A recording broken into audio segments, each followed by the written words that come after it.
Hello, class. Today we are going to do applications of trigonometry, which means basically word problems that you solve using the trig functions we've learned about, sine and cosine. But first, before we get to that, we're going to establish a little fact that we might need today, but we'll definitely need later, so we might as well do it right now before we do applications. So we're going to think about a right triangle on the unit circle again, meaning that the radius of the circle is 1, so that means the hypotenuse of the triangle is 1. And what it also means is that the y value is called sine of theta, that's the definition, and the x value is called cosine of theta. But then, what this means is you get a nice little triangle, right triangle here, which means we can use the Pythagorean theorem to say something. And what we say is that we get the Pythagorean identity because it comes from the Pythagorean theorem. Identity. And what it is it's just the Pythagorean theorem applied to this triangle here. So what does the Pythagorean theorem say? It says if you take one side and you square it, and then you take the other side and you square it, then when you add those two things together, it's going to equal the hypotenuse, the longer side, squared. So 1 squared, that's just 1. And then I have to also introduce this notation, this little annoying thing that math people invented. So sine times sine, you would think, oh, I'll write that like this, sine squared. But for some reason, math people a long time ago decided, no, we'll put the 2 there. But it's the same thing. So from now on, you're going to see stuff like this, like sine squared or cosine squared, maybe even cubed or something like that. But it just means this. It really means sine times sine or cosine times cosine of the same angle. Okay, so just be aware, because then what we do is we say sine squared instead of saying sine of theta squared. We say sine squared of theta plus cosine squared of theta. That's what equals 1, and that's called the Pythagorean identity. So it's just a nice little relationship between sine and cosine of the same angle. The fact that you square them, add them together, you always get 1, but it really just comes from the fact that everything is based on these triangles here. Okay, so that is the little side fact we need to know before we move on. Might use it today, definitely will use it later for sure. Okay, but for now, so we're doing applications. What applications really mean are, there's a bunch of words and you got to figure out how to turn the words into math. Then you got to solve the math. Then you got to turn the math back into words sometimes if your teacher cares about that part. Usually I don't care too much about that part. That's more in like physics classes and things. For me, what I care about is being able to turn the word problems into math, solving the math, and that's usually it. So what we'll see is that all these word problems, they're just filling in triangles. So this is just about filling in missing information about right triangles. That's what all of these word problems are really about. You just gotta see how to connect those dots. And so before we even bring in the words, let's just do something without the words, something like this. Find the missing values.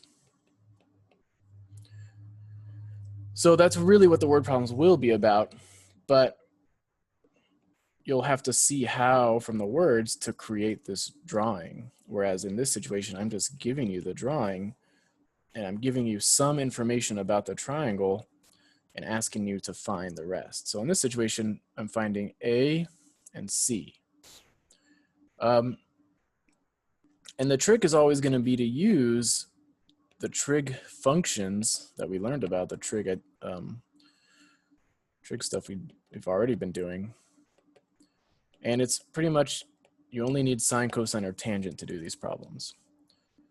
So the key is to remember that sine of an angle is the opposite over the hypotenuse, and then cosine, so you got to know these three relationships. And then to look at your triangle and say, okay, how can I relate the angle that I know, so in this case pi over 3, to a side that I know and a side that I don't know. So for example, what relates these three together? The fact that if you do tangent of that angle, which the important part is that we already know the angle, we're not figuring it out, it's given to us, pi over 3. The fact that if I look at that angle, then I can relate the opposite side to the adjacent side. So I get 7 over a. And what this means is I will be able to solve for a because you're supposed to know this, or at least be able to figure it out. And that's what we'll do next. Okay, so how do I know what tangent of pi over 3 is? Well, maybe I don't, but I do know that tangent is the same as sine over cosine.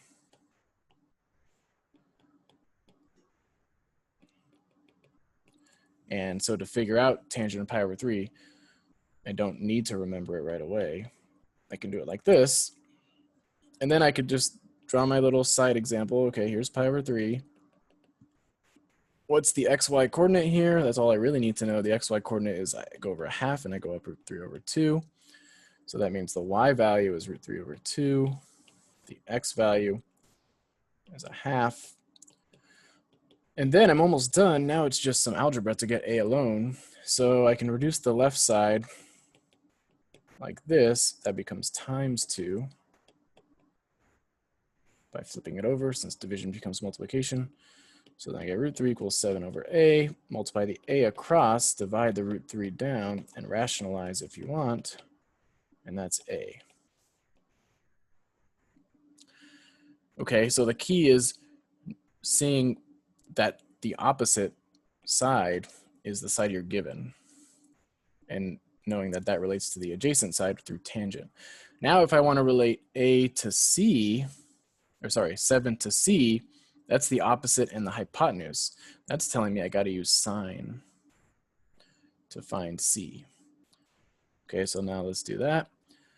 So sine of pi over 3 is equal to the opposite side, which is 7, divided by the adjacent side, which I don't know, which I'll just call c.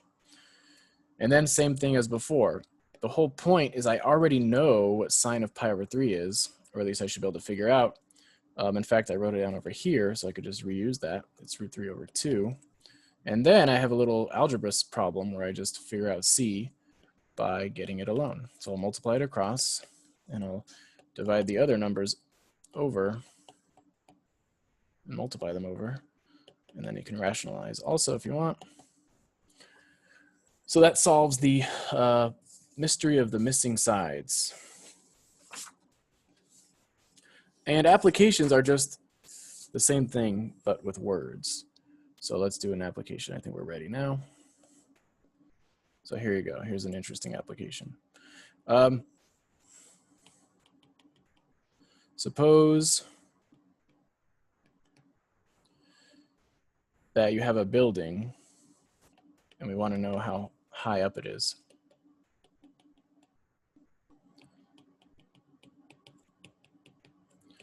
But you don't want to climb the building because it's too big. Instead, what you do is you wait for it to cast a shadow. And just using the length of the shadow, you can actually figure out the height of the building. So you don't have to climb up at all. So it casts a shadow of, let's just say the shadow is 50 feet. So already I can draw the picture sort of before I even finish the problem. So the idea is, here's my building, and it's casting a shadow So I guess I'll draw the shadow on this side. And I'm not going to make it proportional, but whatever. This is 50 feet. So what you do is you do that when you know the angle of the sun making the shadow. So it casts a shadow of 50 feet when the angle to the sun is, let's just say, pi over 3. So the angle to the sun, whenever I say that, I can understand how you might think it's a different one, but I mean this one. This guy is pi over 3. So just with this information, I can figure out the height of the building. Okay, so find height of the building.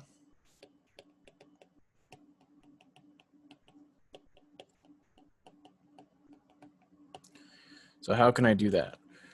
Well, what I basically have in this situation is a triangle where that's a right triangle. This is 50. This is pi over 3. And all I'm looking for is what the heck is this side, the height of the building.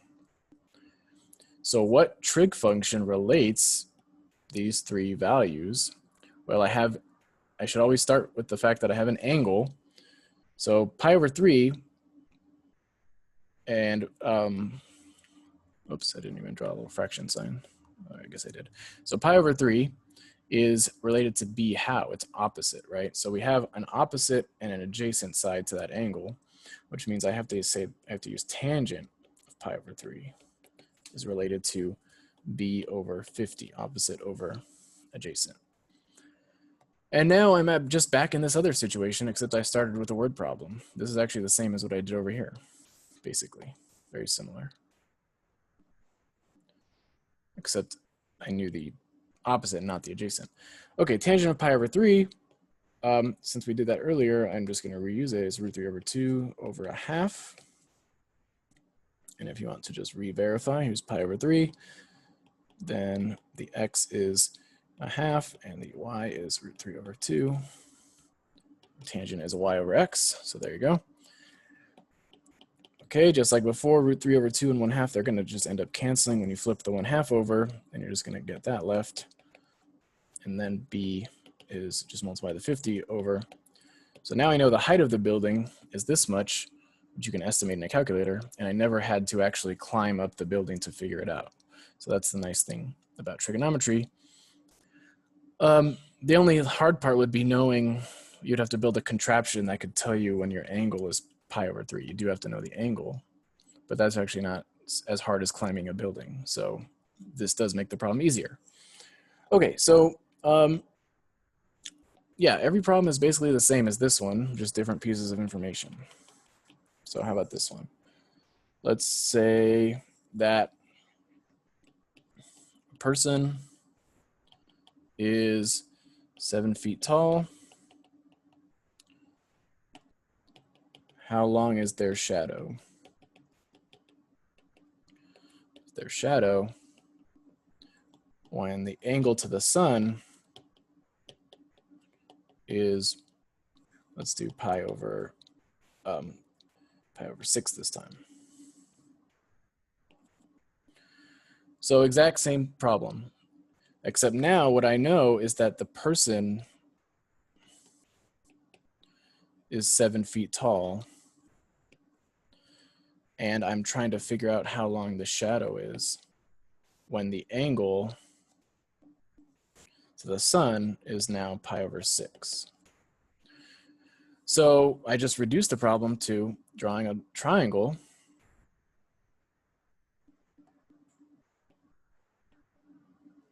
where I know this is 7. Let me erase this arrow so it doesn't get in the way. I erased that. Okay, so I know that that's 7.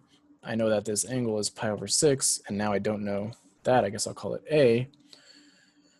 And again, I'm going to use tangent because I'm looking at opposite and adjacent. But now it's tangent of pi over 6. It tells me the opposite over the adjacent. So now I got to know what tangent of pi over 6 is really quickly. I can just draw a little picture to remind myself that it's root 3 over 2 comma a half for the angle of pi over 6 on the unit circle. So that tells me tangent is y over x. So this time the half is on the top. So then when I flip over and cancel, I just get 1 over root 3 equals 7 over a. Multiply the a up, multiply the roots 3 up, and I get that.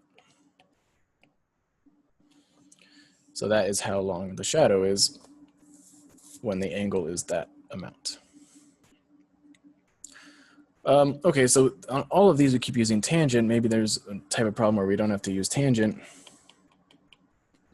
How about something like this? Suppose it's a nice day, so you want to fly a kite.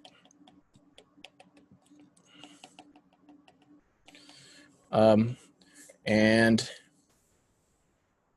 you want to know how much string. Let's do it like that, yeah. So let's find how much string there is. So how much string you let out if what's going to happen? Well, you let a bunch of string out. The kite flies, and let's just pretend the string is a straight line. And it flies, I don't know, let's do like 100 feet away from you at an angle of pi over 4. So the words are often tricky in these problems in terms of like, what exactly is it telling you to draw? So, and this is the situation I'm trying to describe. Hopefully I described it well enough. I'm saying that you released a bunch of string and your kite ended up going 50 feet away from you, meaning in terms of horizontal distance.